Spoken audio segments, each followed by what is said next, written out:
नाम पिया पटेल है, मैं मांडी विलेज में रहती हूँ। कुछ दिनों पहले मेरे घर से लड़ाई हुई, मुसलमानों ने मुझे घर से घसीट के मारा, इस तरीके से मारपीट किया है, देख सकते हो आप। बाल नोच के मारा गया है मुझे, 2 मुसलमानों ने मारा है मुझे बहुत बुरे तरीके से। और हम जहाँ पे रहते हैं वहाँ पे मुसलमान बहुत ज्यादा हैं। चारों लोग मुझे घसीट के लेके जाते हैं और मारते हैं गंदे तरीके से। साबिर होता है, वो लातों से मारता है, कपड़े खोल देता है मेरा। अपने धर्म के लिए वीडियो बनाती थी तो इस वजह से उनको चिढ़ होती थी। उनका घर का जो साबिर मोहम्मद था, वो लड़का, वो मुझे छेड़ता था, आते जाते घर पे कमेंट करता था। बगल में एक छत है आंटी की, उनके छत पे आके भी वहाँ पे देखता रहता था, गंदे गंदे इशारे करता था, कुछ ना कुछ कमेंट करता रहता था, लेकिन मैं कुछ नहीं बोलती थी, मैं इग्नोर करती रहती थी। कंप्लेन मैंने की, पुलिस हमारा कंप्लेन ही नहीं लिख रही थी। उनके तरफ के 10-15 लोग आते हैं, वो उनको पता नहीं क्या पुलिस से बात होती है, क्या बात नहीं होती, पुलिस उन कंप्लेन नहीं लिखती, बोलती है समझौता करने के लिए। दिल्ली पुलिस से कोई सपोर्ट नहीं है, केस FIR दर्ज नहीं करी जा रही है। FIR दर्ज होने के बाद भी 3 से 6 महीने का टाइम दिया जा रहा है, क्यों कोई कार्रवाई नहीं है? पुलिस ने जो साबिर मोहम्मद है उसको रात को छोड़ देती है, मुझे रात के 12 बजे घर जाने के लिए बोलती है कि मैडम आप घर जाओ, कुछ नहीं होगा आज। मेरे हस्बैंड को रात भर पुलिस अंदर बैठा के रखती है। तो आरोपी को क्यों छोड़ा गया? मैं ये पूछती हूँ कि उस आरोपी ने जो मेरे कपड़े खोला, जो मेरे को गंदे तरीके से मारा, उसको पुलिस ने छोड़ा क्यों? अरे रेखा गुप्ता जी, मैं आपसे निवेदन करना चाहता हूँ, इनके साथ न्याय क्यों नहीं, इनकी जांच क्यों नहीं अभी तक हुआ? मैंने आज तक अपने किसी भी सब्सक्राइबर को ये नहीं बोला कि मेरी वीडियो शेयर करिए, आज तक नहीं बोला मैंने, और हो सकता है कि आगे ना भी बोलूँ, मगर मैं ये बात जरूर कहूँगा कि आज की वीडियो इतनी शेयर कर देना कि यहाँ की जो नई मुख्यमंत्री रेखा गुप्ता बनी है उन तक ये वीडियो पहुँच जाए। इस तरीके से मेरा बाल नोच के, मेरा कपड़े खींच के खोलने की तरीके। बाल नोचे गए हैं किस तरह से? अरे इनका बहन का कहना है कि मुसलमानों ने जहाँ ये रहती हैं वहाँ पर इनकी लड़ाई हुई, और उस दौरान किस दौरान ये लड़ाई हुई थी? सुबह के टाइम में घर के सामने काम कर रही थी। मैंने वीडियो बनाया था शिवरात्रि के दिन, अपने हिंदू धर्म के लिए मैं वीडियो बनाती हूँ बहुत दिनों से अपने धर्म के प्रति। उसी वजह से उनको चिढ़ होती थी, तो वो बोलते थे कुछ ज़्यादा ही अपने आप को बनती है, अपने धर्म के प्रति उसको घमंड है, ये है वो है। मैं उनके धर्म के बारे में कभी मैंने कुछ गलत नहीं बोला। अगर मैं अपने धर्म से प्यार करती हूँ, उसके प्रति मैं वीडियो बना रही हूँ, तो क्या मैंने गलत किया? तो इस तरीके से उनको चिढ़ थी। उन्होंने उससे पहले उनके घर के लेडीजों ने मुझे मारा, उसके बाद उनके घर के 2 आदमी आबिद मोहम्मद, साबिर मोहम्मद मुझे घर के सामने से घसीट के ले जाते, मेरा बाल उखाड़ देते। साबिर मोहम्मद ने गलत तरीके से टच किया और मारा लातों से, घूंसों से। पुलिस को बताया? अच्छा, पुलिस में कंप्लेन किया है, केस भी हो गया, लेकिन अभी तक उनको अरेस्ट तक नहीं किया है, कुछ भी नहीं हुआ है। दिल्ली की बात है, छतरपुर के आगे मांडी विलेज संभव कॉलोनी, वहाँ की बात है। दिल्ली में ये ना? हाँ, दिल्ली में पार्षद है वहाँ कोई बीजेपी का? ऐसा जब हुआ तो सरकार जो अभी जो सरकार बनी इसी दौरान हुआ है, उससे पहले की बात? अभी की बात है ये। मुझे परेशान तो वैसे काफी दिनों से कर रहे हैं। तो हम लोग जाते हैं, हमें पुलिस आती है, मेडिकल के लिए लेके जाती है, रात भर पुलिस बैठा के रखती है, हमारा केस दर्ज नहीं करती। मेरे हस्बैंड मुझे छुड़ाने के लिए आते हैं, उनको भी मारते हैं। बना दिया दिल्ली और ये नेता लोग जो उनकी तरफ के बहुत सारे लोग आते हैं, हमें केस दर्ज करवाने नहीं देते। फिर 2 दिन बाद पुलिस केस दर्ज करती, अभी तक कुछ भी नहीं हुआ। कुछ भैया गलत सीएम, बिल्कुल गलत सीएम बना दिया है, बिल्कुल। रेखा गुप्ता ना जी, हमें कट्टर नेता चाहिए था, हम बीजेपी को क्यों लाए हैं यहाँ पे? बीजेपी को क्यों लाए हैं? अभी तक कार्रवाई क्यों नहीं? अरे रेखा गुप्ता जी, मैं आपसे निवेदन करना चाहता हूँ, इनके साथ न्याय क्यों नहीं, इनकी जांच क्यों नहीं अभी तक हुआ?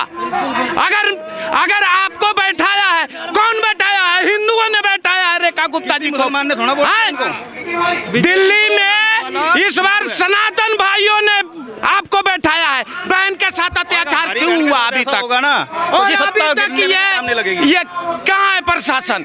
क्या है कानून? और जी क्या ये कानून है? रेखा गुप्ता जी से मैं पूछना चाहता हूँ कि बहन के साथ इनकी जांच होना चाहिए। ऐसा हर राज्य में हो रहा है, यूपी छोड़। तो हर राज्य में क्यों, यूपी में क्यों नहीं हो रहा है? सही बात आपने कहा, यूपी में क्यों नहीं हो रहा है? यूपी में है बाबा, तो आप काहे के लिए बैठी हो? आप भी छोड़ दो, गद्दी छोड़ दो, आपसे नहीं अगर संभल सकता है तो। दिल्ली में हो रहा है तो यूपी वाला मॉडल अब हर जगह चाहिए, हर जगह चाहिए। हाँ, ये भारत जोगी मॉडल पूरा भारत मांग रहा है। गलत करो तो ठोके जाओगे, गाड़ी पलटेगी, चाहे तुम कोई भी जात हो। साबिर मोहम्मद, आबिद मोहम्मद और उनकी घर पे एक लड़की थी नाजिया और मकसूदा बानू, ये चारों मुझे घसीट के घर से लेके जाते हैं और मारपीट करते हैं इस तरीके से। बाल उखाड़ लिया यहाँ का। बाल देखिए, ये बहन के बाल हैं जो कि दो ऐसे लोगों ने जो मुस्लिम हैं इनके बाल उखाड़ लिए पीटने के दौरान। उनके घरों की महिलाएं थी, उन्होंने भी शायद आपको पीटा। हाँ, उनके घर की महिला थी नाजिया, मकसूदा बानू, वो दोनों भी थी। चारों लोग मुझे घसीट के लेके जाते हैं और मारते हैं गंदे तरीके से। साबिर होता है, वो लातों से मारता है, कपड़े खोल देता है मेरा। और वहाँ पे जो कुछ लोग खड़े थे वो खड़े होकर तमाशा देखते रहते हैं, कोई बचाने नहीं आता। तो वहाँ हिंदू थे, मुसलमान थे सारे? वहाँ पे बगल में हिंदू भी थे। वो लोग मेरे हस्बैंड को मुझे बचाने के लिए आते हैं तो उनको पकड़ लेते हैं और वो लोग मुझे मारते रहते हैं। कहाँ का ये एड्रेस बताएंगे एक बार अपने घर का? ये संभो कॉलोनी मांडी विलेज है, वहाँ की मैं रहने वाली हूँ और हमारे घर के सामने ही उनका घर है मुसलमानों का। वहाँ कितने लोग थे जिन्होंने आपके साथ ऐसा, मतलब 2-3 महिलाएं और 2-3 पुरुष, ऐसे कोई? 4 लोग थे, उनकी पूरी फैमिली थी। तो ऐसा उन्होंने क्यों किया? क्या ऐसी बात रही, मैं जानना चाहूँगा। ऐसा उनको बहुत दिनों से मुझसे नफरत थी। मैं वीडियोज बनाती थी अपने धर्म के लिए वीडियो बनाती थी, तो इस वजह से उनको चिढ़ होती थी।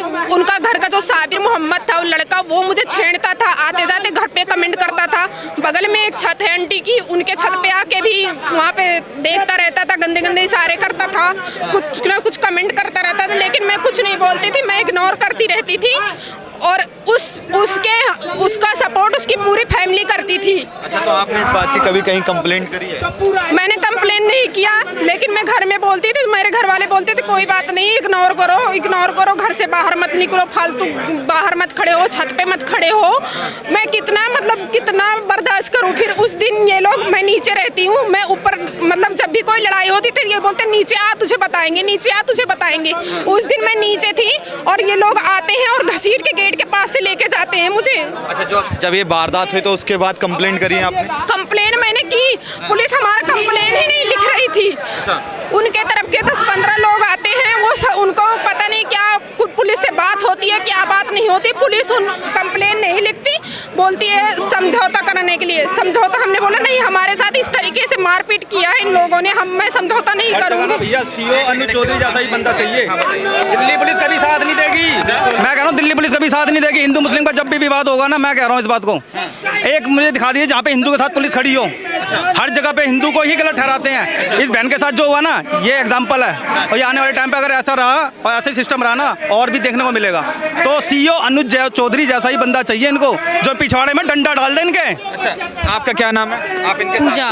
कौन है ये आपके? ये मेरी भाभी है। भाभी है, तो आप शादीशुदा। मगर मैं आपसे जानना चाहूँगा, ये कह रहे हैं मेरे बाल उखाड़ लिए गए, आपके साथ भी कुछ हुआ था क्या? और मेरे साथ तो हाँ, बहुत परेशान करते हैं वो लोग। परेशान करते हैं? हाँ, मतलब ये वही वाली बात है, मतलब मुसलमानों के घर वहाँ जाता है? जाता है। देखिए, ये जीता जागता वो उदाहरण है जो योगी आदित्यनाथ यूपी में देते हैं। यूपी में योगी आदित्यनाथ ने कहा कि अगर 100 मुसलमानों के घर हैं और वहाँ अगर 20 मुसलमान के घर, हिंदुओं के घर हैं, तो वो हिंदू सुरक्षित नहीं रह सकते। मगर अगर इसका उल्टा हो, 100 हिंदुओं के घर हैं और 20 मुसलमानों के घर हैं, तो भाईचारे में रहेंगे और उनको हर तरह की सुविधा मिलती रहेगी। मगर हिंदुओं को परेशान किया जाएगा, उनकी बहन बेटियों को छेड़ा जाएगा, ऐसा हो रहा है। हम वहाँ बिल्कुल सुरक्षित नहीं है। अभी तो मैंने ये डिसाइड किया कि मैं यहाँ से चली जाऊँ, क्योंकि मैं घर से अपना घर है, लेकिन मैं वहाँ से जाना चाहती हूँ, क्योंकि हमारा वहाँ पर कोई सपोर्ट नहीं कर रही, पुलिस भी हमारे साथ नहीं दे रही, किसके भरोसे वहाँ रहेंगे हम? अच्छा, कई ऐसा सवाल गलत है, आपका घर अपना है कि आप किराए पे? आप किराए पे होगा क्या, बंदा भागेगा क्या वहाँ से? अगर मुस्लिम परेशान कर रहे हैं तो क्यों भागेगा? इनके डर से भागेंगे क्या? अभी मैडम ने कहा था ना बीच में से चीर के रख देंगे। और वहाँ पे ना कोई कट्टर हिंदू नहीं है, सारे नामर्द रह रहे हैं वहाँ पे मंडी गांव जहाँ पे ये मैडम रह रही हैं। नहीं तो अभी तक तो इनके हिसाब किताब हो जाता इनके साथ। हिंदू का सपोर्ट नहीं कर रहा है और दिल्ली पुलिस से कोई सपोर्ट नहीं है। केस FIR दर्ज नहीं करी जा रही है। FIR दर्ज होने के बाद भी 3 से 6 महीने का टाइम दिया जा रहा है। क्यों कोई कार्रवाई नहीं है? वहाँ के SI ऐसे बैठे हुए हैं, कोई सपोर्ट नहीं है, कोई अपडेट ही नहीं किसी चीज़ को लेकर, बस चल रहा है, कोई सपोर्ट नहीं है, कुछ नहीं हुआ अभी तक। जिन्होंने ये चीज़ें करी है वो ऐसे ही घूम रहे खुले। मैं जानना चाहूँगा वहाँ मुसलमानों के जो घर हैं वो बहुत ज़्यादा हैं, क्या किसी हिंदू ने वहाँ घर बेचा अपना और वो घर बेच के चला गया? बहुत से लोग चले गए वहाँ से बेच के, बहुत से लोग चले गए परेशान होके वहाँ से। हाँ, तो वहाँ परेशान भी क्या है? परेशान करते हैं। ये सच्चाई है, जहाँ जहाँ मुसलमानों की संख्या बढ़ जाती है, जहाँ अभी दिल्ली का ये, दिल्ली कहाँ का है? छतरपुर मांडी विलेज। छतरपुर माटी विलेज का ये वारदात है जो इन बहन के साथ हुई है कि जो सर के बाल उखाड़ लिए गए। ये रील बनाती थी इंस्टाग्राम पर, अपने धर्म को प्रमोट करती थी, यानी सनातन धर्म को प्रमोट करती थी। उसी दौरान इनको मारा पीटा गया और मुसलमान युवा ने भी इनको पीटा, जो 2 युवा थे और कई महिलाएं थी। मगर देखा जाए इनका कहना है कि वहाँ से हिंदू पलायन कर रहे हैं क्योंकि मुसलमानों की संख्या वहाँ पर ज़्यादा है और पुलिस कोई कार्रवाई नहीं कर रही। ये कहीं आपने वहाँ के विधायक को लिख के दिया कि पुलिस कोई कार्रवाई नहीं कर रही? मैंने होश खास में DCP ऑफिस है, वहाँ पे मैंने एप्लीकेशन लिख के दिया पुलिस के खिलाफ कार्रवाई होने के लिए। वहाँ से भी अभी कुछ रिजल्ट मिल ही नहीं रहा, कहीं कोई रिस्पॉन्स नहीं हुआ।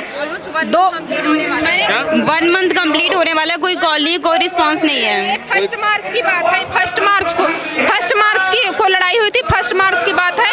अभी तक पूरा 1 महीना हो चुका, अभी तक कुछ रिजल्ट नहीं आया, कुछ भी कि क्या हो रहा। और जिस दिन लड़ाई होती है, हम जब कंप्लेन करने के लिए जाते हैं, उनकी तरफ के लोग आके उनका सपोर्ट करते हैं और हमारा केस दर्ज करने के लिए मना किया जाता है। पुलिस ने जो साबिर मोहम्मद है उसको रात को छोड़ देती है, मुझे रात के 12 बजे घर जाने के लिए बोलती है कि मैडम आप घर जाओ, कुछ नहीं होगा आज। मेरे हस्बैंड को रात भर पुलिस अंदर बैठा के रखती है। तो आरोपी को क्यों छोड़ा गया? मैं ये पूछती हूँ कि उस आरोपी ने जो मेरे कपड़े खोला, जो मेरे को गंदे तरीके से मारा, उसको पुलिस ने छोड़ा क्यों? क्या आपके घर में जो आदमी थे, मर्द थे, तो उन्होंने कुछ नहीं किया? मेरे हस्बैंड थे, वो मुझे छुड़ाने के लिए जाते हैं, 4-5 लड़के उनको दूसरी तरफ ले जाके मारते हैं, उनको भी मारते हैं। और इस चीज़ का वीडियो भी मैंने पुलिस को दिखाया, फिर भी पुलिस हमारी कोई सुनवाई नहीं कर रही है, कोई भी सुनवाई पुलिस नहीं कर रही है। ये वीडियो दिखा रही है बहन, इसी एक छत के ऊपर से छुपकर किसी ने वीडियो बनाई है। किस तरह से लड़ाई हो रही है, कितने लोगों ने घेर रखा है? 2 लोग, सब उसी में मारते ही रहते हैं, सब लोग मारते हैं, सब अपना अपना हाथ सफा करते हैं। जहाँ संख्या मुसलमानों की बढ़ जाएगी वहाँ यही होना हमारे हिंदू धर्म की बहन बेटियां सेफ नहीं है किसी भी तरीके से। वो इस तरीके से हमारे हिंदू बहन बेटियों को छेड़ रहे हैं, जो उनको उनके हाथ में नहीं आ रही, जो उनको नहीं भाव दे रही, उनके साथ ये हो रहा है। अगर मैंने उस लड़के से, जो साबिर मोहम्मद है, जो मुझे इस तरीके से परेशान करता था, अगर मैंने उससे बोला होता कि हाँ ठीक है, उसको मैंने एक्सेप्ट किया होता, उसकी बात मान ली होती, तो मेरे साथ ये चीज़ नहीं होती। मैंने उसकी बात नहीं मानी, उसने मुझे छेड़ा, कमेंट किया, कितनी बार गाली गलौज करता था, छेड़ने की कोशिश करता। उसकी फैमिली इस चीज़ के लिए सपोर्ट करती है, उसकी माँ, उसकी बहनें आके सपोर्ट करती थी, उसकी घर की औरतें सपोर्ट